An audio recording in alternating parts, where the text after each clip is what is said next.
Past Master by R.A. Lafferty. Read by Ken Hunt. 1. At the 25th hour. The three big men were met together in a private building of one of them. There was a clattering thunder in the street outside, but the sun was shining. It was the clashing thunder of the mechanical killers, ravening and raging. They shook the building and were on the verge of pulling it down. They required the life and the blood of one of the three men, and they required it immediately, now, within the hour, within the minute. The three men gathered in the building were large physically. They were important and powerful. They were intelligent and interesting. There was a peculiar linkage between them. Each believed that he controlled the other two, that he was the puppeteer and they were the puppets. And each was partly right in this belief. It made them an interlocking nexus, taut and resilient, the most intricate on Astrobe. Cosmos Kingmaker, who was too rich, the heraldic lion. Peter Proctor, who was too lucky, the sleek fox. Fabian Foreman, who was too smart, the worried hawk. "This is mankind's third chance," said Kingmaker. "Ah, they're breaking the doors down again. How can we talk with it all going on?" He took the speaking tube. "Colonel," he called out, "you have sufficient human guards. It is imperative that you disperse the riot. It is absolutely forbidden that they murder this man at this time and place. He is with us and is one of us, and has always been." "The colonel is dead," a voice came back. "I am Captain John Chesham III, next in command." "You'll be Colonel Chesham now," Kingmaker said. "Call out with reinforcements. Whatever you need, and prevent this thing." "Foreman," said Peter Proctor softly within the room, "whatever you're thinking this day, do not think it so strongly. I've never seen the things so avid for your life." "It is mankind's third chance we have been throwing away here," Kingmaker intoned to the other two in the room, speaking with great serenity considering the siege they were under. Even when he spoke quietly, Kingmaker was imposing. He had the head that should be on gold coins or great seals. They called him the Lion, but there was no lion on Astrolabe except as statuary. He was a carven lion, cut out of the golden travertine, the fine yellow marble of Astrobe. He had a voice of such depth that it set up echoes even when he whispered.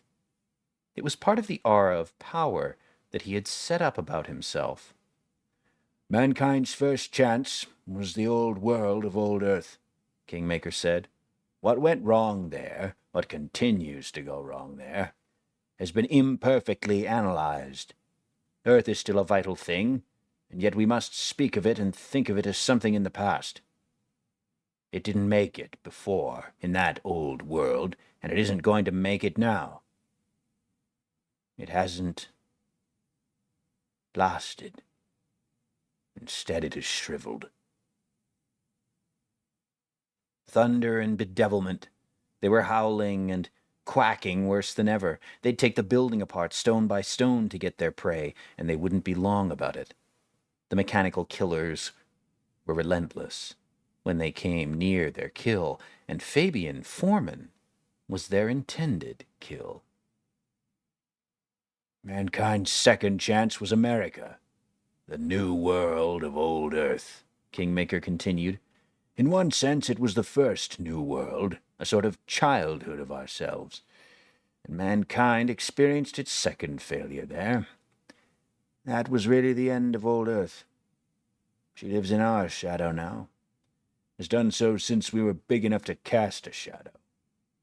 Thunder. Thumping thunder outside, the screaming of maniac machines. "Astrobe is mankind's third chance," continued the regal Kingmaker. "If we fail here, we may not be given another opportunity. There is something of number and balance that tells us we cannot survive another loss. If we fail here, we fail forever. We are failing. Our luck has run out. Howling, undermining, and a section of one of the outside walls beginning to slide.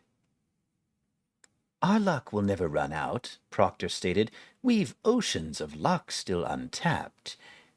We are doing quite well. Those cases on old Earth did not end in total failure, Foreman stated in a somewhat shaky voice, though they did end in total death. And it is not a 1, 2, 3 thing. It is cyclic, and it has happened many times. It was a veritable explosion outside when Foreman spoke.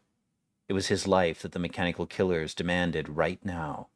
Here, after all, the conversation was a little difficult, almost submerged in the ocean of noise and violence. Oh, my bleeding ears. They were black enough failures, Kingmaker cut back in. But that blackness was shot full of lightning. True, there were many failures, Fabian. But I make 3 the magic number.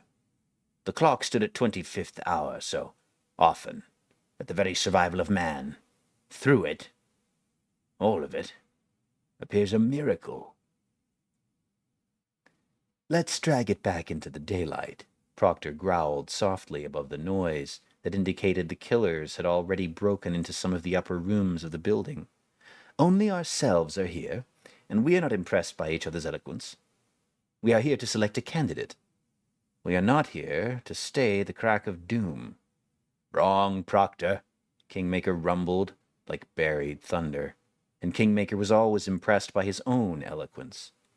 We are here to stay the crack of doom. It has fallen to us 3, the inner circle of the Masters, to do exactly that thing. Doom's been cracking for a long time, Cosmos, Proctor jibbed. He was a sleek and pleasant man even when he took exception. His voice was a sort of mechanical purr, or was that of a fox that has been eating honey? Aye, how it cracks, said Kingmaker. If you have an ear for history, Peter, you will notice that it cracks louder every time. In many ways, we are a meaner people this time around.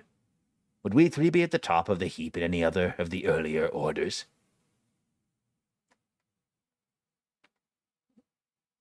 I repeat that the earlier testings of man were not total failures, Foreman said.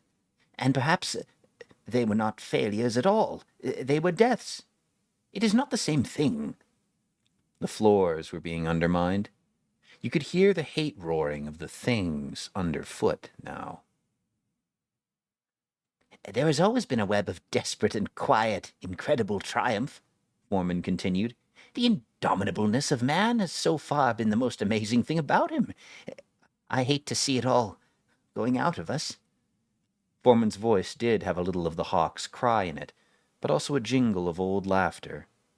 He was a tall and graying and lined man. He seemed older than the other 2, and he wasn't. We've lost so much. Every time we die, we lose something.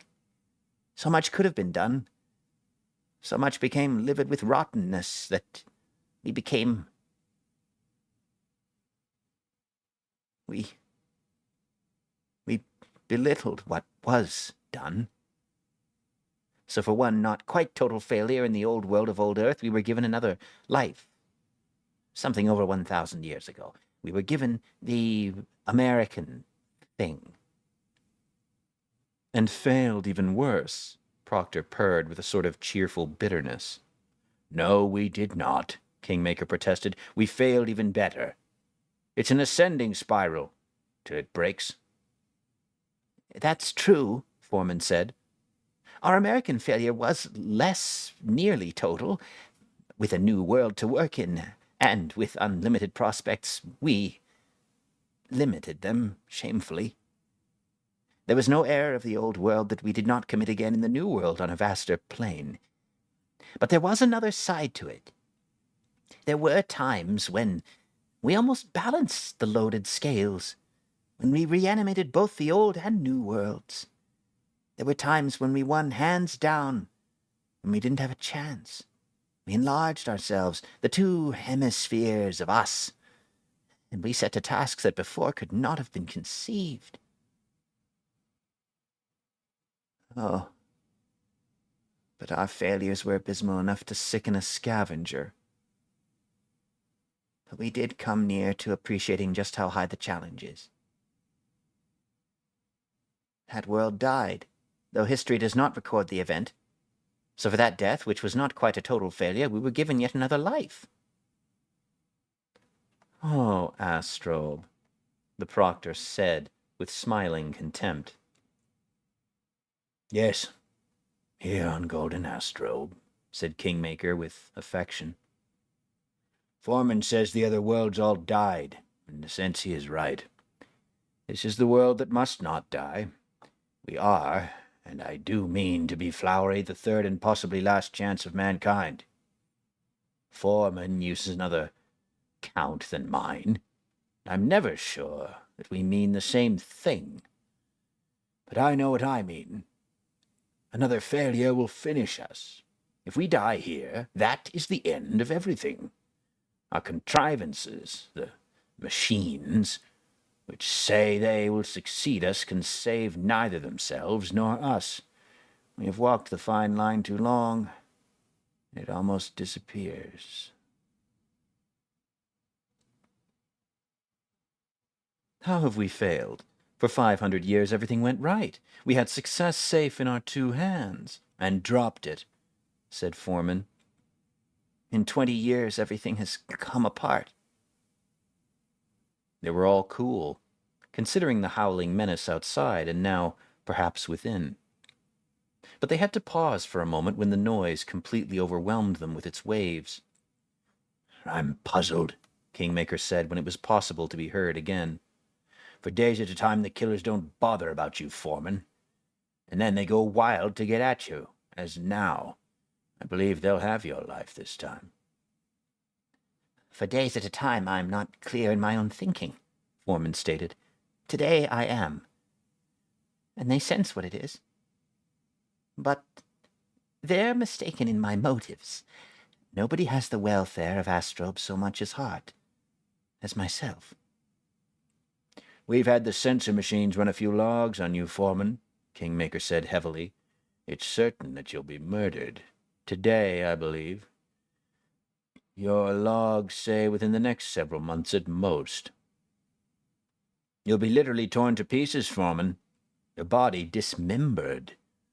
What fury but that of the mechanical killers could tear you apart, as your logs indicate. I suspect another such fury building up, Kingmaker. It will upset all my personal plans severely if I'm murdered today. I'll need the several months that my logs give me as possible. Why did you have us meet you here, Fabian? Proctor asked. There are as many stronger places where you could be better protected. This building has some curiosities of design that I had put in 20 years ago. It's my own building, and I know a way out. You belong to the Circle of Masters the same as Kingmaker and I do, Proctor said. You have as much to do with the programming as does anyone, and you understand it better than either of us. If something is wrong with the programming of the mechanical killers, then fix it. Certainly they should not attempt to kill you. They're programmed only to kill those who would interfere with the Astrobe dream. And by definition, all members of the Circle of Masters are utterly devoted to the Astrobean dream, and are all of one mind. But even we three aren't of one mind. Kingmaker wants to continue the living death of Astrobe at all cost. You, Proctor, do not believe that there is anything very wrong with Astrobe, but I believe there is something very wrong with you. You are both attached in your own way to this present sickness. I want a death and resurrection of this thing, and the mechanical killers do not understand this. Rending and screaming of metal, a crash deep beneath them that echoed through the floor. The building is going down, Kingmaker said. We have only minutes. We must agree on our candidate for world president. We don't necessarily want a great man, or even a good man, Proctor said. We want a man who can serve as a catchy symbol, a man who can be manipulated by us. I want a good man, Kingmaker insisted. I want a great man, Foreman cried. And we've come to believe that great men are nothing but myths. Let's get one anyhow. A myth man will satisfy Proctor, and it will do no harm if he's a good man also. Here is my list of possibilities, Kingmaker said, and began to read. Wend, Eposito, Chew, Fox, Doane. He paused and looked at the other two after each name, and they avoided his eyes. Chesham, Byerly, Trevor, Potscamp. We're not sure that Potscamp belongs to the Centre Party, Foreman objected. We're not even sure that he's a man. With most of them you can tell, but he's like Quicksilver. Emmanuel, Garby, Haddad, Dabowski, Lee, Kingmaker continued. Do you not think that one of them, by some possibility... no, I see that you don't. Are these really the best men in the party? The best men on Astrobe? I'm afraid they are, Cosmos, Foreman said. We're struck fast. There was a rending crash rising above the ocean of noise, and one of the mechanical killers splintered the upper part of an interior door to the room and came through it, head and thorax. It contorted its ogre face and gathered to heave itself through. Then came something almost too swift to follow. With a blindingly swift flick of a hand, Proctor struck the killer where the thorax emerges from the lorica. He killed it or demobilized it. Proctor often showed this incredible speed of motion which seemed beyond the human. The mechanical killer dangled there, the upper part of him through the broken door. The thing had a purplish, nightmarish ogre appearance, designed to affright. Kingmaker and Foreman were both shaking, but Proctor remained cool. He was alone, Proctor said. They go in patrols of 9, and the other 8 of his group are still howling in the hallway above. I can keep track of the things. 2 other patrols have now entered the building, but they blunder around. All deliberate speed now. We can't have more than 2 minutes left with all possible luck. Back to our business. We know the next step. By recent decree, all Earth citizens are also citizens of Astrobe. That doesn't necessarily make them better, but there's a psychological advantage in reaching out for a man. It's true that Earth has shrunken in importance, but shrinking produces an unevenness. It thrusts up mountains, the while it creates low places. There are new outstanding men on Earth, even though the level has fallen dismally. How about Hunaker? Rain? Oberg?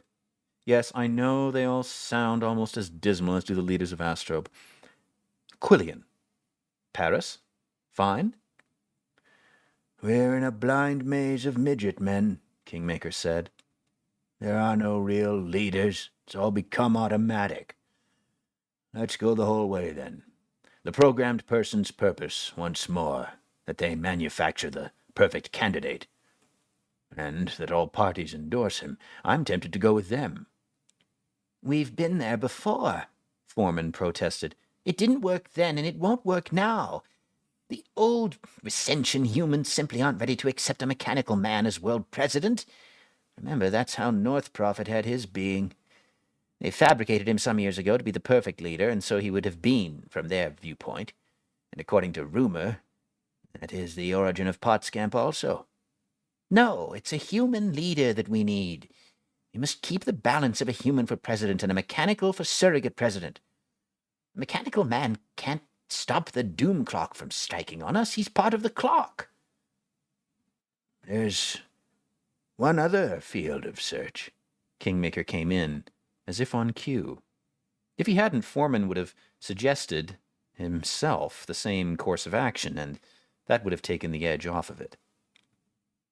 We need not limit ourselves to men now living. Chronometastasis has been working for a dozen years now. Find a dead man who once led well. Let him lead again. It will catch the fancy of the people, especially if they guess it themselves and are not told it outright. There's a bit of mystery attached to a man who's been dead. But the dead of Astrobe will not do. A man doesn't get hoary enough in 500 years. Let's go back to Earth for a really big man, or one who can be presented as really big. How about Plato? Too cold, too placid, said Foreman. He was the first and greatest of them, but actually he was a programmed person himself, no matter that he designed the program. He wrote once that a just man can never be unhappy. I want a man who can be unhappy over an unjust situation. Have you suggestions for dead Earthmen, Proctor? For the sake of formality, yes.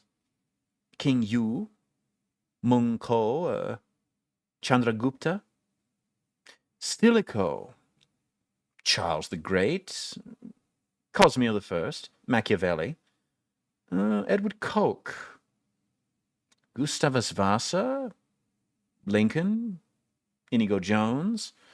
They'd make an interesting bunch, and I'd like to meet every one of them. And yet for our purpose there is a little something lacking in each. They are men who are almost good enough, said Kingmaker. We already have plenty of men who are almost good enough. Have you a list, Foreman? Yes. Foreman took out a folded paper from his pocket. He made a great show of unfolding it and smoothing it out. He cleared his throat. Thomas More. He folded the paper again and put it back in his pocket. That's right. Only one name on my list. He had one completely honest moment right at the end. I can't think of anyone else who ever had one. He did lose his head once in a time of crisis, Proctor jibbed. I believe he can handle it, Foreman said. All that's required is a mustard seed. Lay off it, you damned riddle-maker, Kingmaker growled sharply. We have to hurry. It's your life they're after this day, Fabian. Yes, he'll make a nice novelty, and he'll be presentable. I could say a dozen things against his selection. I could say twice as many against any other candidate we might propose. Shall we? They all nodded together. Send for him. Kingmaker smote his chair with finality. Will you handle it, Foreman? If I live through the next 5 minutes, I'll handle it. If not, then one of you do it. Out now, you two. The killers will not touch you at all. If I slip them this day, they may not bother me again for a week. The violence of their reaction to me comes and goes. Out with you now. How handily the wall opens to give you way. The shattered wall did open. Kingmaker and Proctor were out, and the mechanical killers were in with a surge. Foreman stood and trembled as the walls staggered and the whole undermined building collapsed. Then it was so murky that neither eyes nor sensors could make it out. The second and third stories came down on the first. The debris exploded inwards. The killers, 10 patrols of them, went through its stones and beams, gnashing for flesh, and they covered the place completely. It was his own building, Foreman had said, and he knew a way out.